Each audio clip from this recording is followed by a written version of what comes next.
मराठवाड्यातला सगळा मराठा एक वर्षाच्या पूर्णचे पूर्ण मराठा समाज हा आरक्षणात जाणार, ओबीसी आरक्षणात हे मात्र नक्की नाही. आता गॅजेटनुसार किती निघालेत मी याची माहिती घेतली नाही, परंतु एक मात्र नक्की सांगतो की हळूहळू मराठवाड्यातला सगळा मराठा एक वर्षाच्या पूर्णचे पूर्ण मराठा समाज हा आरक्षणात जाणार, ओबीसी आरक्षणात हे मात्र नक्की. 70-80 वर्ष आपल्याला आरक्षण नव्हतंच किंवा मिळू पण दिलं नाही.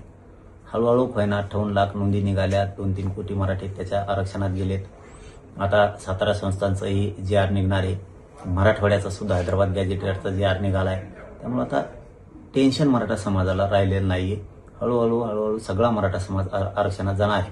पण आज बैठक लावली गेली राज्य मंत्रिमंडळाच्या उपसमितीचे अध्यक्ष विखे पाटील साहेबांनी मराठवाड्यासाठी. हे एखाद्या मराठा बांधवांना माहितीसाठी पण सांगतो की आज मराठवाड्यातले सगळे अधिकारी ऑनलाईन त्या बैठकीसाठी उपस्थित राहण्याचे आदेश उपसमिती मंत्रिमंडळाच्या उपसमितीनं दिलेले आहेत. किती अर्ज मराठा समाजाचे आतापर्यंत आलेत या विषयात चर्चा होणार आहे. नोंदी किती सापडल्यात याविषयी चर्चा होणार आहे. म्हणजे शिंदे समितीने सापडलेल्या नोंदी किती आहेत याबद्दल, का सापडल्याच नाहीत, का सापडल्या, का सापडित नाहीत, शिंदे समिती का शोध घेत नाही यावर सुद्धा आज चर्चा होणार आहे. हैदराबाद गॅजेटियरनुसार किती अर्ज मराठवाड्यात आतापर्यंत आलेत याच्यावर चर्चा होणार आहे.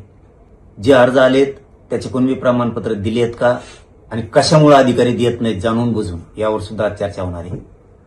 शिंदे समितीने शोधलेल्या नोंदी याच्यावरती प्रमाणपत्र दिलेत का आणि का देत नाहीत जाणून बुजून अधिकारी यावर सुद्धा आज चर्चा होणार आहे. मराठवाड्यातल्या आणि महाराष्ट्रातल्या अधिकारी ज्यांचे कुणबी प्रमाणपत्र दिलेत त्यांच्या व्हॅलिडिट्या का देत नाहीत, किती व्हॅलिडिट्या द्यायच्या राहिल्यात, किती दिल्यात आणि राहिलेल्या कशामुळे जाणून बुजून अधिकारी देत नाहीयेत, मराठवाड्यातले सुद्धा अधिकारी जाणून बुजून का देत नाहीत याच्यावरती आज बैठक होणार आहे. हे मी मंत्री महोदयांना सुद्धा सांगितलं होतं की व्हॅलिडिट्या जाणून बुजून दिल्या जात नाहीत, प्रमाणपत्र जाणून बुजून दिले जात नाहीत. हे मुख्यमंत्र्यांच्या कानापर्यंत सुद्धा गेलं पाहिजे.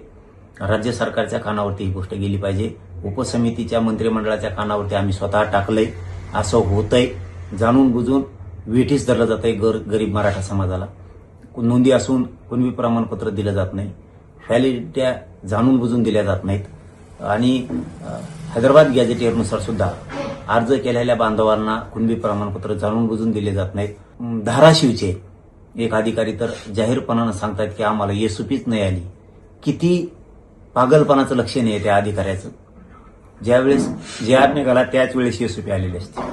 जाणून बुजून टाळाटाळी त्या अधिकाऱ्यांकडून. मला आता त्यांनी इथून पुढे सुधारावं म्हणून मला नाव घ्यायचं नाहीये त्यांचं, कारण त्यांना नाव घेतलं तर पुन्हा चौकशीच्या फेऱ्यात ते अधिकारी येऊ शकतात.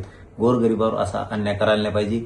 प्रत्येक नांदेड असो, लातूर असो, हिंगोली असो, परभणी असो, बीड असो, जालना असो, संभाजीनगर, धाराशिव इथं जाणून बुजून व्हॅलिडिट्या थांबवल्या जातात, कुणबी प्रमाणपत्र दिले जात नाहीत आणि हैदराबाद गॅजेटियरनुसार सुद्धा जाणून बुजून शपथपत्र दिलेले असताना, समान आडनाव असताना सुद्धा, आमच्या वंशावळी जुळलेल्या असताना सुद्धा जाणून बुजून दिलं जात नाही. काही कारण सांगायचं आणि त्याच्या त्रुटी काढायच्या आणि ते बाजूला ठेवायचं. अधिकाऱ्याने एक धडाकाच लावलाय.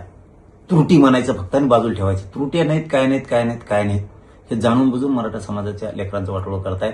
त्याबद्दल आज राज्य मंत्रिमंडळाच्या उपसमितीची ऑनलाईन बैठक होणार आहे. त्याला विखे पाटील साहेब सुद्धा राहणार आहेत आणि मराठवाड्यातले सगळे अधिकारी उपस्थित राहण्याचे त्यांना आदेश केलेले आहेत आणि महाराष्ट्रातले सुद्धा उपस्थित राहण्याचे आदेश केलेले आहेत. आम्ही सारथीबद्दलही सांगितलंय की सारथीच्या विद्यार्थ्यांचे तुम्ही शिष्यवृत्ती देत नाहीत. 1,80,000पेक्षा जास्त विद्यार्थी येतं, जाणून बुजून त्यांचा छळ केला जातोय. तिथंही बजेट टाकून त्यांच्या शिष्यवृत्त्या द्या. परदेशातही शिकायला त्यामार्फत गेलेत, ते देत नाहीयेत. त्यांना ते भत्ता दिला जातोय योजनेअंतर्गत, पंजाबराव देशमुख योजनेअंतर्गत, सारथीच्या अंतर्गत, ते पण दिलं जात नाहीये. त्याबद्दलही मी त्यांना सांगितलंय. महामंडळाचे परतावे नाहीयेत. शब्द दिलाय त्यांनी त्याच वेळेस, ज्यावेळेस नरेंद्र पाटील साहेब मला बोलले होते की आपला महामंडळ बंद पाडायला लागलेत, त्याच वेळेस मी सरकारला सांगितलं होतं की महामंडळ बंद पडता कामा नये. सरकारनं त्याच वेळेस शब्द दिला होता की महामंडळ आम्ही बंद पडू देणार नाहीत, त्याची काळजी करू नका. आम्ही त्याच वेळेस नरेंद्र पाटील साहेबाला फोन करून सांगितलं होतं की सरकारनं शब्द दिला, आम्ही महामंडळ बंद पडू देणार नाहीत आणि पाटील साहेब सुद्धा त्यावरती समाधानी झाले होते, नरेंद्र पाटील साहेब. आणि आम्ही त्यांना हे सांगितलं होतं की तुम्ही परतावे पटापट द्या, LY सुरू करा. आता तेही सुरू करतात म्हणून ते पण सांगितलंय. असे बरेचशा विषयात ते विषय आम्ही त्या उपसमितीला मंत्रिमंडळाच्या विखे पाटील साहेबाला आणि सरकारला कळवले. उद्याच्याला याच्यावरती सविस्तर सगळी माहिती येईल. किती प्रमाणपत्र निघालेत, किती पेंटिंग आहेत, का ठेवलेत, व्हॅलिडिटी का देत नाहीत, याच्यावरती सविस्तर उद्या चर्चा होईल आणि त्याच्यानंतर मला माहिती मिळाल्यावर आणखी मीडियाच्या बांधवांना ही मी सगळी माहिती देईल.